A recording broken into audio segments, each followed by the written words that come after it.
In this video, you will listen to a speech about Aziz Sancar. You will have 30 seconds to read the questions.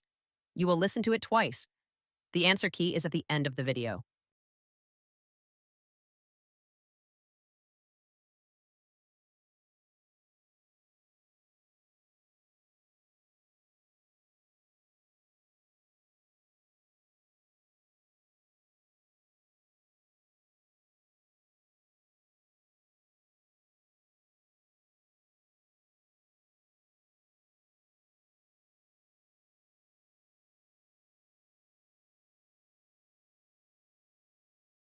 In 1946, in the small town of Savur in southeastern Turkey, a boy was born into a family that had very little money, but a great belief in the value of education.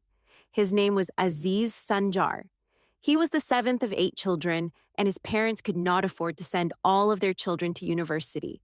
But Aziz was determined.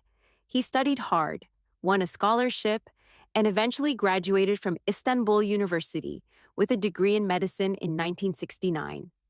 After working briefly as a village doctor in Turkey, Sancar moved to the United States to pursue a career in scientific research. It was not an easy path. When he first applied to graduate programs in biochemistry, he was rejected.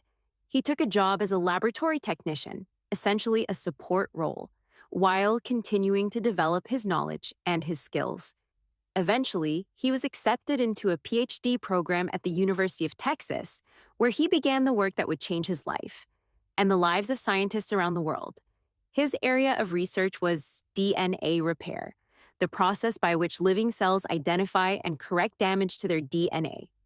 Every day, the DNA inside our cells is damaged by factors such as ultraviolet radiation from sunlight, certain chemicals, and natural errors during cell division. If this damage is not repaired, it can lead to mutations that cause cancer and other serious diseases. Sancar's most significant contribution was mapping the mechanism called nucleotide excision repair, a process in which the cell cuts out the damaged section of DNA and replaces it with a correct copy.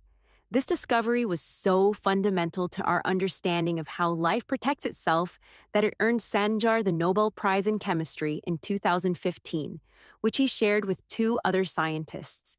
When the Nobel Committee announced his name, Sancar was modest in his response. He said that the prize belonged not only to him, but to everyone who had worked alongside him, and to the many scientists whose earlier research had made his own work possible. This sense of collective responsibility, that science is a shared human project, has always been central to how Sancar understands his work.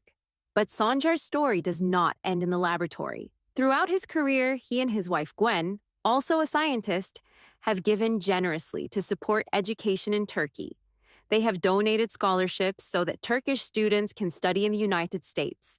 They have funded school buildings in rural areas of Turkey, particularly in and around his home region in the southeast. Sancar has said in interviews that he wanted to give back to the country that gave him the foundation for everything he achieved. He believes that the opportunity to learn, regardless of where a child is born, should not depend on economic circumstances. What makes Sancar's story particularly meaningful is not only the scientific achievement, but the journey behind it. He came from poverty, faced rejection, worked in a role far below his abilities, and kept going. Today, he is a professor at the University of North Carolina, where he continues to research and to teach. He is also one of the most celebrated figures in modern Turkish science, a reminder that talent does not come from privilege, and that perseverance, even when the path is long and difficult, can lead somewhere extraordinary. Second listening. In 1946, in the small town of Savur in southeastern Turkey, a boy was born into a family that had very little money, but a great belief in the value of education. His name was Aziz Sancar. He was the seventh of 8 children, and his parents could not afford to send all of their children to university. But Aziz was determined. He studied hard, won a scholarship, and eventually graduated from Istanbul University with a degree in medicine in 1969. After working briefly as a village doctor in Turkey, Sancar moved to the United States to pursue a career in scientific research. It was not an easy path. When he first applied to graduate programs in biochemistry, he was rejected. He took a job as a laboratory technician, essentially a support role, while continuing to develop his knowledge and his skills. Eventually, he was accepted into a PhD program at the University of Texas, where he began the work that would change his life and the lives of scientists around the world. His area of research was DNA repair, the process by which living cells identify and correct damage to their DNA. Every day, the DNA inside our cells is damaged by factors such as ultraviolet radiation from sunlight, certain chemicals, and natural errors during cell division. If this damage is not repaired, it can lead to mutations that cause cancer and other serious diseases. Sancar's most significant contribution was mapping the mechanism called nucleotide excision repair, a process in which the cell cuts out the damaged section of DNA and replaces it with a correct copy. This discovery was so fundamental to our understanding of how life protects itself that it earned Sancar the Nobel Prize in Chemistry in 2015, which he shared with two other scientists. When the Nobel Committee announced his name, Sancar was modest in his response. He said that the prize belonged not only to him, but to everyone who had worked alongside him, and to the many scientists whose earlier research had made his own work possible. This sense of collective responsibility, that science is a shared human project, has always been central to how Sancar understands his work. But Sancar's story does not end in the laboratory. Throughout his career, he and his wife Gwen, also a scientist, have given generously to support education in Turkey. They have donated scholarships so that Turkish students can study in the United States. They have funded school buildings in rural areas of Turkey, particularly in and around his home region in the southeast. Sancar has said in interviews that he wanted to give back to the country that gave him the foundation for everything he achieved.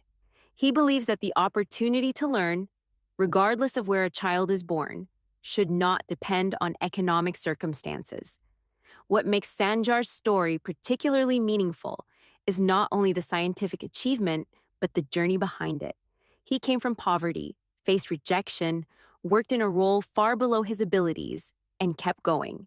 Today, he is a professor at the University of North Carolina, where he continues to research and to teach. He is also one of the most celebrated figures in modern Turkish science, a reminder that talent does not come from privilege, and that perseverance, even when the path is long and difficult, can lead somewhere extraordinary.